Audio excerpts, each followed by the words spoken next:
ನಾಯಕತ್ವ ಭಾರತಕ್ಕೆ ಸಿಕ್ಕಿದೆ ಅಂತ ಅನ್ಸುತ್ತಾ ಕಳೆದ 11 ವರ್ಷಗಳಿಂದ ಹಿಂತಿರುಗಿ ನೋಡಿದಾಗ? ಈಗ ನಮ್ಮ ಕಾಂಗ್ರೆಸ್ ಮತ್ತೆ ಬಿಜೆಪಿ ವಕ್ತಾರರು ಇಬ್ರು ಹೇಳಿದ್ದು ಅವರವರ ಲೆವೆಲ್ಗೆ ಅದು ಸರಿ ಇದೆ.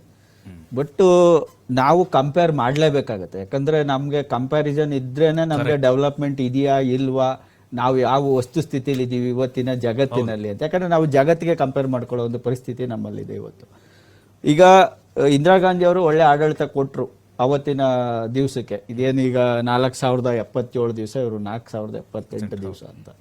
ಅವತ್ತಿನ ಲೆವೆಲ್ಗೆ ಅವರು ಒಂದು ಒಳ್ಳೆ ಆಡಳಿತ ಕೊಟ್ಟಿದ್ದಾರೆ. ಯಾಕಂದರೆ ಅವತ್ತು ಇಸ್ರೋ ತಂದರು, DRDO ತಂದರು, ಸಾಕಷ್ಟು ಬ್ಯಾಂಕ್ನೆಲ್ಲ ನ್ಯಾಷನಲೈಸ್ ಮಾಡಿದ್ರು, ಕೋಲ್ ನ್ಯಾಷನಲೈಸ್ ಮಾಡಿದ್ರು, ಆಯಿಲ್ ನ್ಯಾಷನಲೈಸ್ ಮಾಡಿದ್ರು, ಕಾಟನ್ ಇಂಡಸ್ಟ್ರಿಗಳನ್ನ ನ್ಯಾಷನಲೈಸ್ ಮಾಡಿದ್ರು, ಪ್ರತಿಯೊಂದು ಮಾಡಿದ್ದಾರೆ ಆ ಟೈಮಲ್ಲಿ ಸಾಕಷ್ಟು. ಆಮೇಲೆ ಟೆನೆನ್ಸಿ ಆ್ಯಕ್ಟ್ ವೆರಿ ಇಂಪಾರ್ಟೆಂಟ್, ಬಡವರಿಗೆ ಉಳುವವನಿಗೆ ಭೂಮಿಯ ಒಡೆಯ ಅನ್ನೋದು ಅದು. ಯಾಕಂದರೆ ಇವತ್ತು ಸಮಾನತೆ ಬಂದಿದ್ದೇ ಟೆನೆನ್ಸಿ ಆ್ಯಕ್ಟಿಂದ.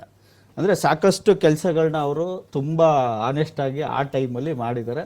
ಬಟ್ ಅಲ್ಲಿ ಅವ್ರಿಗೆ ಒಂದು ಬ್ಲ್ಯಾಕ್ ಮಾರ್ಕ್ ಅಂದರೆ ಏನು, ಅದ್ರ ಜೊತೆಗೆ ಈಗ ಯಾವುದು ಬಾಂಗ್ಲಾ ವಿಮೋಚನೆ, ಅದು ದೊಡ್ಡ ಒಂದು ಬಾಂಗ್ಲಾದೇಶನ ಇದು ಮಾಡಿದ್ರು.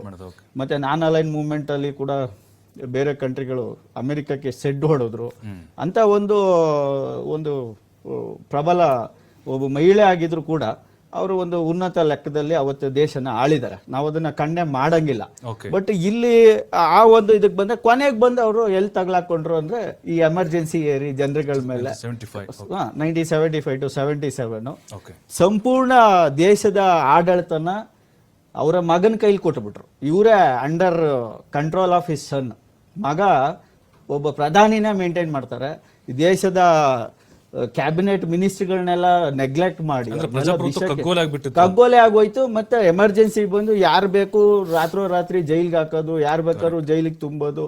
ಅಂದ್ರೆ ಸಂಪೂರ್ಣ ದೇಶನ ಒಂದು ಅತಂತ್ರ ಸ್ಥಿತಿಗೂ ತಗೊಂಡೋಗಿದ್ದನ್ನು ನೋಡ್ಬೋದು. ಒಂದು ಉತ್ತಮ ಸ್ಥಿತಿಯಿಂದ ಅತಂತ್ರ ಸ್ಥಿತಿಗೂ ತಗೊಂಡೋಗಿದ್ದನ್ನು ನಾವು ನೋಡ್ಬೋದು. ಅದಂತ ನಂತರ ಏನೋ ಅವರು ಮಾನಸಿಕ ಖಿನ್ನತೆಗೂ ಹೋದ್ರು, ಅದರಿಂದ ಆಚೆ ಬಂದ್ರು, ಮತ್ತೆ ಜನರು ಅವ್ರನ್ನೇ ಚುನಾಯಿಸಿದ್ರು. ಬಟ್ ಅವರು ಜಾಸ್ತಿ ದಿವಸ ಉಳಿಲಿಲ್ಲ. ಅದು ನಮ್ಮ ಒಂದು ದುರದೃಷ್ಟ ಕತೆ.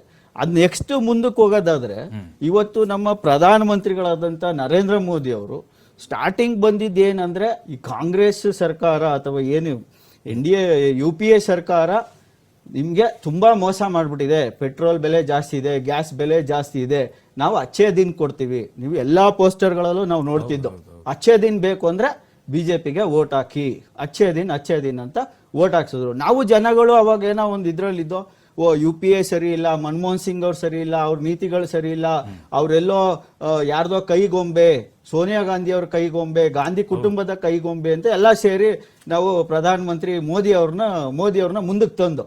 ಬಟ್ ತಂದ ಮೇಲೆ ಏನಂತ ಗೊತ್ತಾಯ್ತು, ಇವರು ಒಂದೇ ಸಲ GDP ಚೆನ್ನಾಗಿತ್ತು. ಇವತ್ತು ಮೋದಿ ಅವರ ಸಾಧನೆ ಏನು ಅಂತ ನೀವು ಗೂಗಲ್ಗೆ ಹಾಕಿ, 8 ಇದ್ದಿದ್ದು GDPನ 5.5 ತಂದಿದ್ದೆ ಅವ್ರ ಸಾಧನೆ ಅಂತ ಬರುತ್ತೆ. ಅಂದ್ರೆ ಇವತ್ತು ಒಬ್ಬ ಪ್ರಧಾನಮಂತ್ರಿ ಅವ್ರಿಗೆ ಸರಿಯಾದ ಶಿಕ್ಷಣ ಬೇಕು. ನೀವು ಯಾರು ನೀವು ನೋಡಿ, ಈಗ ಅವ್ರದೇ ಪಕ್ಷದ ಯಾರು ಸುಬ್ರಹ್ಮಣ್ಯ ಸ್ವಾಮಿ ಅವರು ಹೇಳ್ತಾರೆ ಪ್ರತಿ ಸಲ ಇವ್ರಿಗೆ ಶಿಕ್ಷಣ ಇಲ್ಲ, ಶಿಕ್ಷಣದ. Get your HDFC Bank multi-currency Forex Plus card today and enjoy exclusive benefits. ಕೊರತೆ ಇದೆ ಅಂತ. ಅಂದ್ರೆ ಇವ್ರು ಏನ್ ಮಾಡಿದ್ದು ಅಂದ್ರೆ GDP 8 ಇದ್ದಿದ್ದನ್ನ 5.5 ತಂದ್ರು, ಡಿಮಾನಿಟೈಸೇಷನ್ ಮಾಡಿ ಸಾವಿರಾರು ಇಂಡಸ್ಟ್ರಿಗಳನ್ನ ಮನೆಗೆ ಕಟ್ಸಿದ್ರು, ಜನಗಳನ್ನ ಬೀದಿಲ್ ಸಾಯಿಸಿದ್ರು. ಅಂದ್ರೆ ಟೋಟಲ್ ಎಕನಾಮಿನ ಟಾಪ್ ಅಲ್ಲಿ ಇದ್ದದನ್ನ ಕೆಳಗೆ ತಂದು ಇವತ್ತು ಒಂದು ಸಿಲಿಂಡರ್ ಬೆಲೆ 1000 ರೂಪಾಯಿ ಆಯ್ತು, ಪೆಟ್ರೋಲ್ 50-60 ರೂಪಾಯಿ ಇದ್ದಿದ್ದು 100 ರೂಪಾಯಿ ಆಯ್ತು, ಡಾಲರ್ 54 ರೂಪಾಯಿ ಇದ್ದಿದ್ದು 90 ರೂಪಾಯಿಗೆ ಬಂತು. ಪ್ರತಿಯೊಂದನ್ನು ಸಾಯಿಸ್ಬಿಟ್ಟು ಇವತ್ತು ದೇಶನ ಆಳ್ತಾ ಇದ್ದಾರೆ, ಓನ್ಲಿ ಬಿಕಾಸ್ ಆಫ್ ಅಡ್ವರ್ಟೈಸ್ಮೆಂಟ್ ಅಂತ. ಖಂಡಿತ ಬರ್ತೀನಿ ಸರ್.